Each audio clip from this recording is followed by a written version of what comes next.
how people can read 229 chapters of a manga and still get upset about dialogue like this, and it remains very consistent with just how Denji has been as a character since pretty much the very beginning. Now, there is obviously things you could criticize, and I will get into that, but I think in general, what I have seen in terms of discussion around this chapter really cements my thoughts that I've been talking about for well over a year at this point.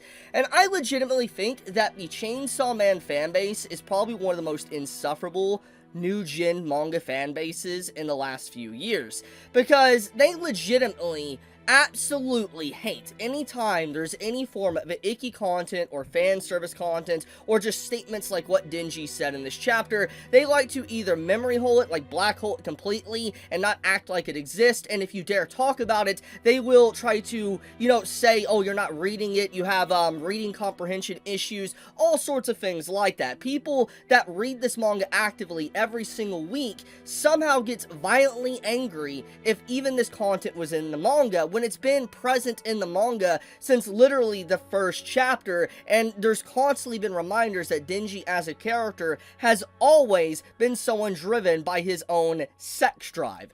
But let's get into some of the dialogue that this chapter does that I feel like a lot of people are just glancing over and not really comprehending, or choosing to not comprehend because they want to focus on what Denji had to say at the end and what it actually means in the grand scheme of things. So first off, I just want to say, this chapter in general, okay?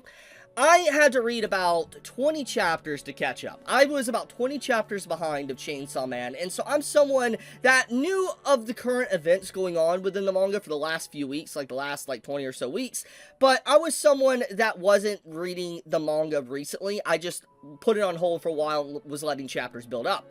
And so I sat down earlier this morning and I binge read pretty much all the chapters I missed back to back to back to back.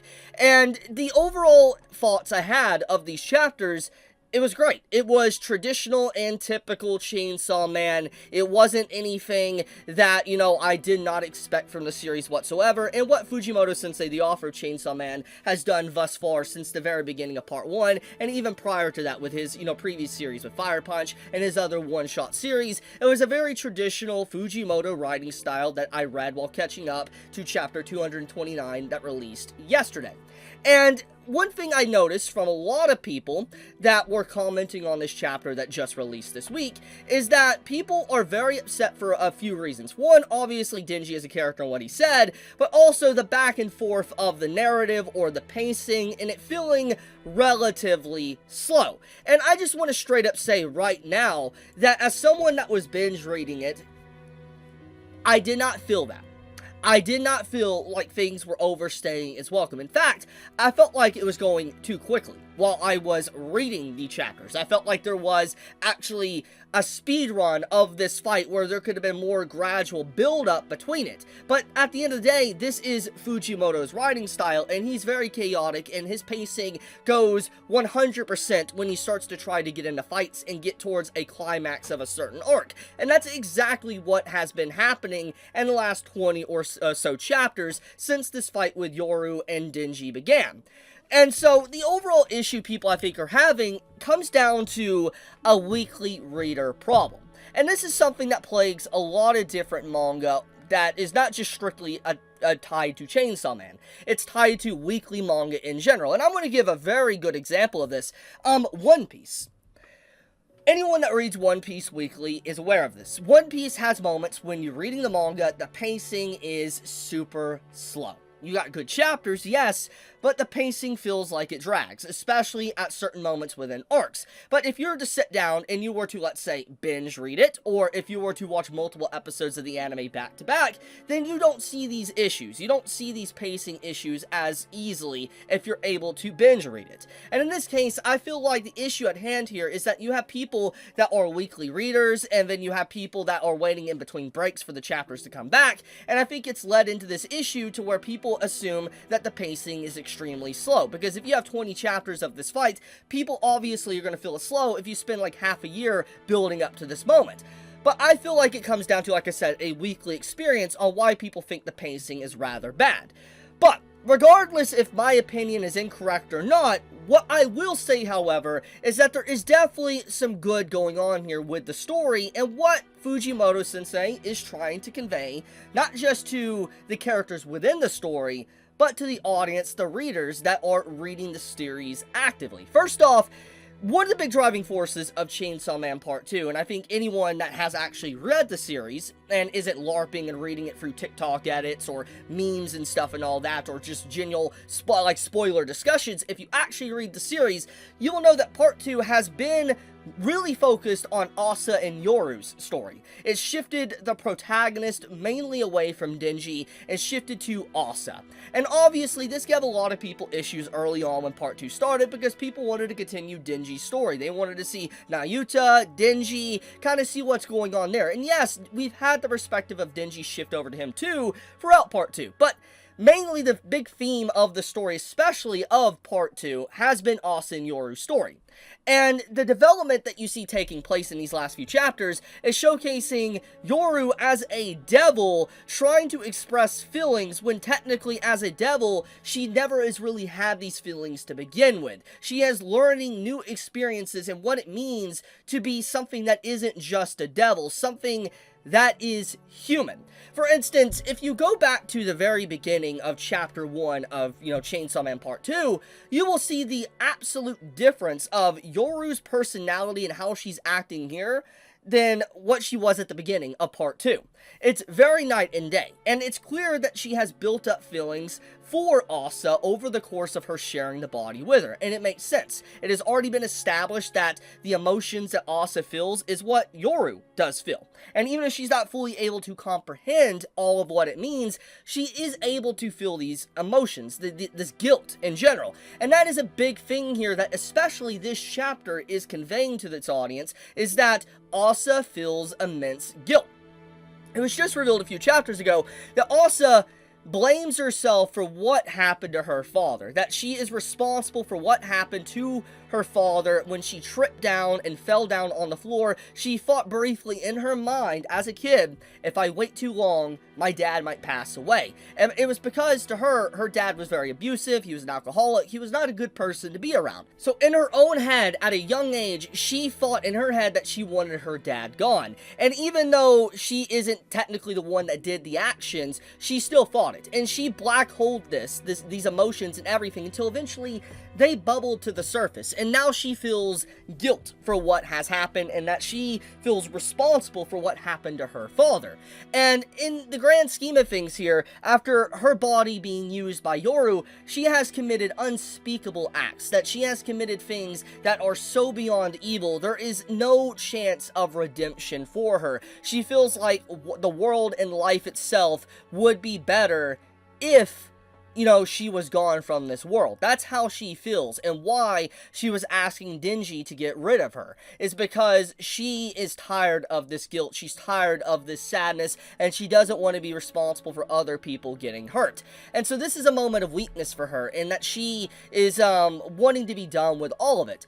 And I feel like this part here with Yoru talking to her and saying, I emphasize, is such an overlooked statement that so many people are not commenting on. Because we gotta look at Yoru as a character. She is a devil. She is a demon. And as has been established, they shouldn't be able to comprehend human emotion completely. It is something that has already been said by her herself. And since she's been sharing a body with Asa, she is able to feel emotions like love, embarrassment, lust, anger, sadness, depression, guilt. And she even says here, I emphasize, if I'm able to bear that guilt too, then I can create stronger weapons. Basically, from the very beginning, she's been trying to find emotions to be able to make herself stronger. But in turn, trying to do this has made her more and more human than anything else. She's further from a devil than she ever actually has been since the very beginning. And the reason for that is because of her statement, if I emphasize. This is such a human statement. And I'm going to give a very good example. example of this.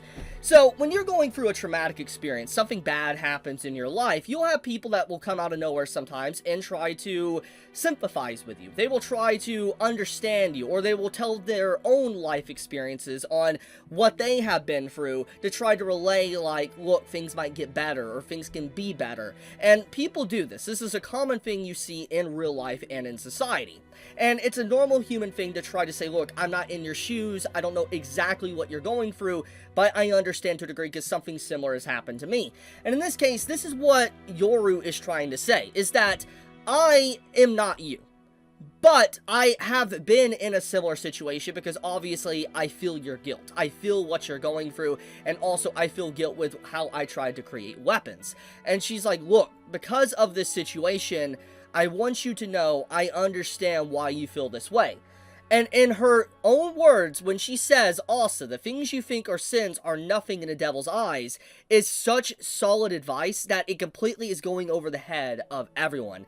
That she's like, Asa, your guilt, your sins, what you think you've done, what you have done, don't let it chain you down and allow you to be imprisoned by your own emotions. You need to continue to walk day by day, regardless of what happens, and live freely. And a big emphasis for this is the birds above her. I feel like a lot of people aren't even noticing this symbolism when you see the two birds flying overhead, obviously referencing Yoru and Asa, or it could be Denji and Asa. Whatever the case may be, the birds flying like this is symbolism for freedom and letting go and allowing to be free as a person. And in this case, I feel like this is like the bird cage opening up, and Yoru's like, look, your sins are nothing in comparison to what so many people have went through, and you need to understand, just let it go. You need to be able to move forward. At least that's how I view this. So it's very beautiful character development. I think the way Fujimoto-sensei expressed this, especially in this chapter, is grade A quality writing. I don't know why people are really complaining about this when the story's been building up to this very moment for a very long time, if you cross-check Yoru and Asa's character from the beginning of Part 2 to where we're at now. As for the Denji stuff, there is two ways to really take this. Denji has always been an individual that is crazy and psychotic. And in part, I do think that he is probably 75, maybe 90% serious with this statement. And I feel like in his own way, the reason why he's saying this is because he wants to ground Yoru once again in reality, and also Asa. Ground them in reality that, you know, you don't need to die. You don't need to be gone. You don't need to disappear. He wants her to be alive. Denji is someone that's experienced unfathomable amount of loss. He has experienced loss after loss, people leaving his life continuously, and he is someone that doesn't want that no more. And it has definitely been a big driving point with this character for a very long time. And I think that him saying this, and even if he is 100% serious about what he's saying here, the big point here is that in his own Denji way, he wants Asa and Yoru to live. He wants them to be there with him. And I think that is something that a lot of people are not understanding about this, is that he wants them to be in the world with him. And it's clear that Yoru and Asa also love him. Even Yoru does. Because she says, do you want to destroy the world together with me? Do you want to mess it up unrepairably? And I feel like despite how toxic or messed up that is, it shows there is mutual feelings there. There is. So, I'm curious to see what Fujimoto does in the coming chapters. But I will leave it at that. Tell me your thoughts in the comments below. Do you think that Twitter and everybody else on social media is overreacting? Or do you think they're LARPing? Let me know in the comments below. But I love you guys. Be safe. Stay healthy. Chibi out.